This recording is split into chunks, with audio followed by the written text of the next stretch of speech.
स्वागत छ भाइ बहिनीहरूलाई नेपाल अनलाइन स्कुलमा। आजको हाम्रो यस क्लासमा हामीले डिस्कस गर्नेछौँ जर्नल भोचर अन्तर्गत हामीले एडभान्स क्लियरेन्सको कुराहरू।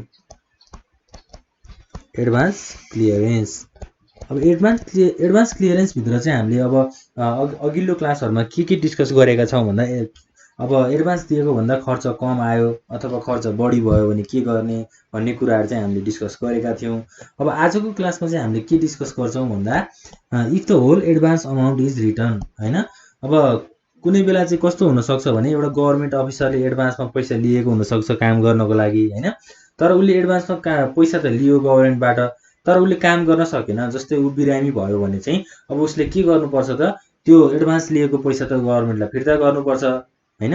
जस्तै अब ल सेक्सन कुनै एउटा अफिसरलाई चाहिँ 10,000 रुपियाँ चाहिँ काम गर्नको लागि गभर्नमेन्टले दिएको थियो हैन, तर ऊ अब उसको हेल्थ कन्डिसन नराम्रो थियो हैन, उसको स्वास्थ्य नराम्रो थियो अथवा उसको केही अब मेजर एक्सिडेन्टहरू भएको छ भने अब उसले त काम गर्न सक्दैन। उसले काम गर्न नसकेपछि गभर्नमेन्टको पैसा उसले लिइराख्ने कुरा पनि हुँदैन। भनेपछि उसले के गर्नुपर्छ त, त्यो पैसालाई गभर्नमेन्टमा फिर्ता गर्नुपर्छ। अब त्यो फिर्ता गर्ने ट्रान्जेक्सन, त्यो फिर्ता गर्ने प्रोसेसलाई चाहिँ हामीले जर्नल भोचरमा कसरी इन्ट्री गर्छौँ, त्यस्तो खालको ट्रान्जेक्सन्सहरूलाई कसरी इन्ट्री गर्छौँ भनेर आजको यस क्लासमा डिस्कस गर्नेछौँ। सुरुमा हामी इक्जाम्पलबाटै जाउँ है। इक्जाम्पलमा चाहिँ हाम्रो के छ त भन्दा section officer Shyam fails to go for जस्तै ल अब टुर नै गएको थियो अरे ल हैन, श्याम सेक्सन अफिसर चाहिँ टुर गएको थियो अरे and return the whole amount of advance for travelling expenses ₹20,000। अब के भनेको छ त हामीलाई यो ट्रान्जेक्सनले, सेक्सन अफिसर श्यामको लागि चाहिँ गभर्नमेन्टले 20,000 दिएको थियो एडभान्स, तर श्याम के भयो त, टुर जान पाएन। अब उसको केही कामहरू होला हैन, केही कामले गर्दा चाहिँ ऊ टुर जान नपाएको हुन सक्छ। अब त्यो टुर जान नपाएपछि उसले एडभान्समा लिएको 20,000लाई त गभर्नमेन्टलाई फिर्ता गर्नु पर्यो हो। अब यस्तो खालको ट्रान्जेक्सन्सहरूलाई चाहिँ हामीले जर्नल भोचरमा कसरी इन्ट्री गर्छौँ भनेर आजको क्लासमा डिस्कस गर्नेछौँ। सुरुमा हामीलाई के चाहिन्छ त, जर्नल भोचर बनाउनको लागि हामीले एउटा टेबल ड्र गर्छौँ र अब यो टेबल पनि हामीलाई इक्जाम पोइन्ट अफ भ्यूबाट चाहिँ एकदमै इम्पोर्टेन्ट छ हैन। अब कहिलेकाहीँ चाहिँ हामीलाई सर्ट क्वेसनमा prepare a journal voucher table भनेर नि सोध्न सक्छ हैन। त्यस्तो अवस्थामा चाहिँ हामीले जर्नल भोचरको टेबल बनाएर देखाउनु पर्ने हुन्छ। ल अब टेबलमा हाम्रो फर्स्टमा के हुन्छ त, जर्नल भोचरमा कोड नम्बर हुन्छ। यो कुराहरू त सबैलाई थाहा भइसक्यो हैन, हामीले धेरै जर्नल भोचरहरू गर्दै आएका छौँ नि अगाडिको क्लासहरुमा हैन त। ल अब हाम्रो लेजर फोलियो नम्बर भयो, सानो कोलम भनेको, त्यसपछि हाम्रो बजेट हेड नम्बर हुन्छ हैन। त्यसपछि हाम्रो के हुन्छ त, अब के हुने भयो त, हाम्रो डेबिट र क्रेडिट अमाउन्ट हुने भयो। ल सजिलो छ हाम्रो जर्नल भोचरको हाम्रो फर्मेट बनाउनको लागि। यो फर्मेट चाहिँ एकदमै इम्पोर्टेन्ट हुन्छ क्या, किनभने कहिलेकाहीँ इक्जाममा हामीलाई जर्नल भोचर बनाउन सोध्छ, कहिलेकाहीँ भन्दा पनि हाम्रो रेगुलरली बेसिसमा चाहिँ जर्नल भोचर सोधिरहेको हुन्छ क्या। अब जर्नल भोचर बनाउनु पर्यो भने त हामीलाई सुरुमा टेबल थाहा पाउनु पर्यो। टेबल नै भएन भने हामीले जर्नल भोचर बनाएर केही काम छैन हैन। त्यो भनेको त हाम्रो मार्क्स नै आउँदैन त्यसै गरेपछि। भनेपछि हामीलाई के फर्मेट चाहिँ एकदमै इम्पोर्टेन्ट छ। त्यही भएर मैले हरेक क्वेसन्स अनुसार, हरेक सोलुसन्स अनुसार चाहिँ यो जर्नल भोचरको टेबल ड्र गरेको छु है त।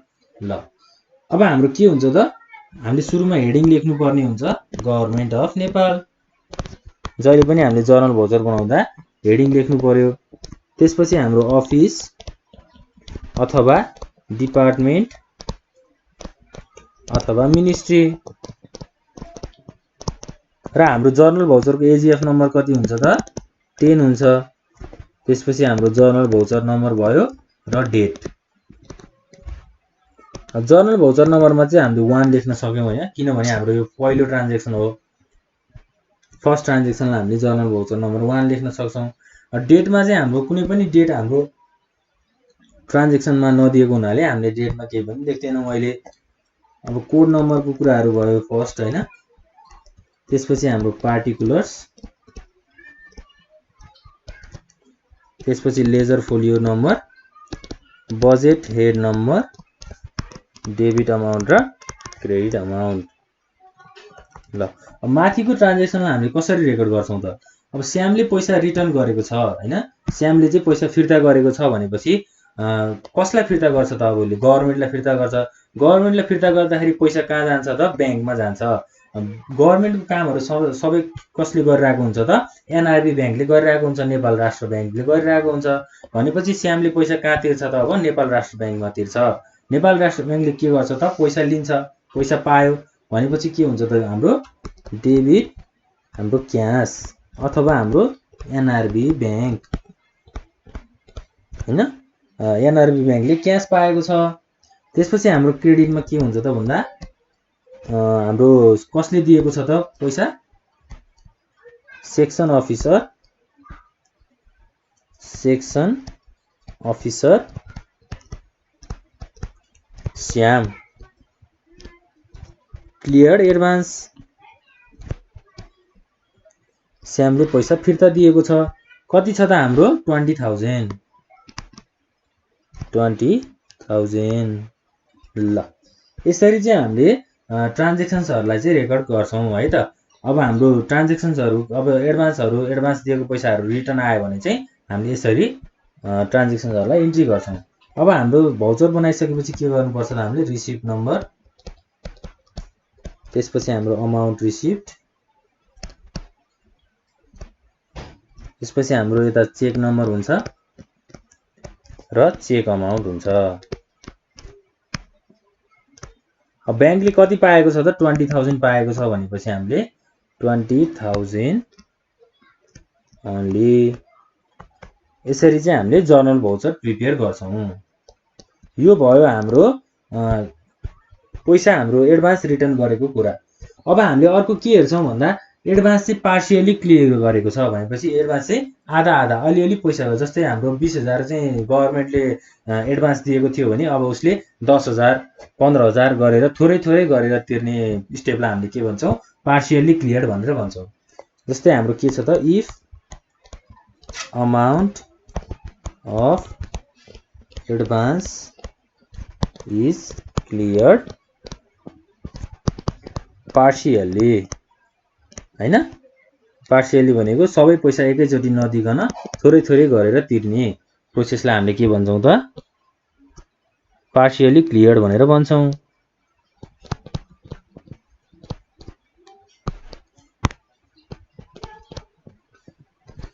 ल अब पैसाहरु कसरी पार्शियली क्लियर गरिन्छ, कसरी थोरै थोरै गरेर तिरिन्छ हैन, एउटा एक्जाम्पल हेरौं है त। सेक्सन अफिसर, ल अब एउटा सेक्सन अफिसर एउटा नाम राखौं हैन, जो नाम राखे पनि भयो। जस्तै सेक्सन अफिसर हाम्रो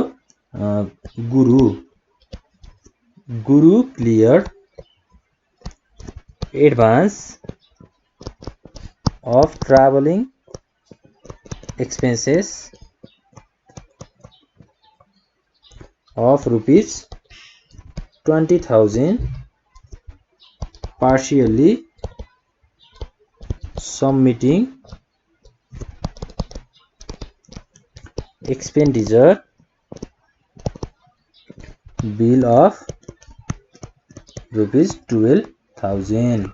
ल अब सेक्सन अफिसर गुरुले चाहिँ के गरेको छ त भन्दा 20,000 चाहिँ एडभान्समा पाएको छ, तर उसले के गरेको छ त 12,000 मात्रै खर्च गरेको छ। 12,000 मात्रै खर्च गरेको छ भनेपछि उसले के गर्छ त? अब यसलाई चाहिँ पार्शियली रेकर्ड हैन, पार्शियली चाहिँ गभर्नमेन्टलाई बुझाउँछ। यो खर्च मैले यति खर्च गरेको छु भनेर गभर्नमेन्टलाई बुझाउँछ। भनेपछि अब हामीले यस्तो ट्रान्जेक्सनलाई कसरी रेकर्ड गर्छौं त भन्दा सुरुमा हामीलाई चाहिन्छ फर्मेट जर्नल भाउचर, त्यसपछि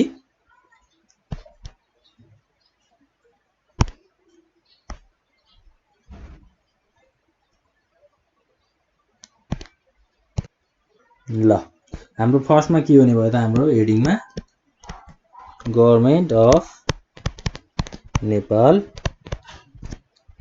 अफिस डिपार्टमेन्ट मिनिस्ट्री। त्यसपछि हाम्रो AGF number 10, journal voucher number 1, त्यसपछि डेट, कोड नम्बर,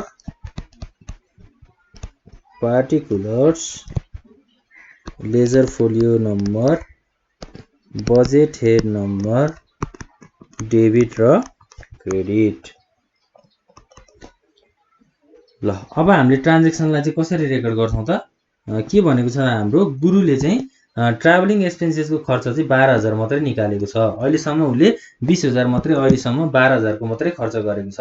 बाँकी अब उसले खर्च गर्ने प्रोसेसमा होला अथवा के उसले केही कामहरू बाँकी राखेको छ होला त्यो गर्ने होला हैन। तर अहिले उसले खर्च चाहिँ कति गरेको छ त? 12,000 मात्रै गरेको छ। भनेपछि अब खर्चलाई हामीले के गर्छौं त? Debit be travelling